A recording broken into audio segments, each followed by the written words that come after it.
Sebanyak 92 orang mahasiswa Universitas Sriwijaya yang indekos di depan SPBU Romi Herten, Komplek Geria, Desa Tanjung Piring, Kecamatan Indralaya Utara, Kabupaten Ogan Ilir, Provinsi Sumatera Selatan lari kocar-kacir menyusul bangunan kos 3 lantai mendadak roboh.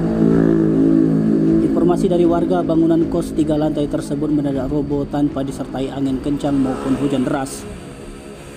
Puluhan penghuni kos didominasi mahasiswi berhamburan keluar menyelamatkan diri dan barang-barang berharga mereka. Puing-puing bangunan yang roboh pun menimpa sebuah rumah yang berdempetan dengan bangunan kos tersebut. Sementara itu Tiara, mahasiswi Fakultas MIPA Unsri, mengatakan tidak tahu apa penyebab sehingga bangunan kos yang dihuninya roboh. Di sisi lain, tampak petugas kepolisian tiba di lokasi kejadian guna mengamankan seputaran bangunan roboh agar warga tidak mendekat, mengingat jaringan listrik belum diputus, bahkan bau gas sangat menyengat di kosan tersebut. Tim Liputan Sumsel Update TV melaporkan.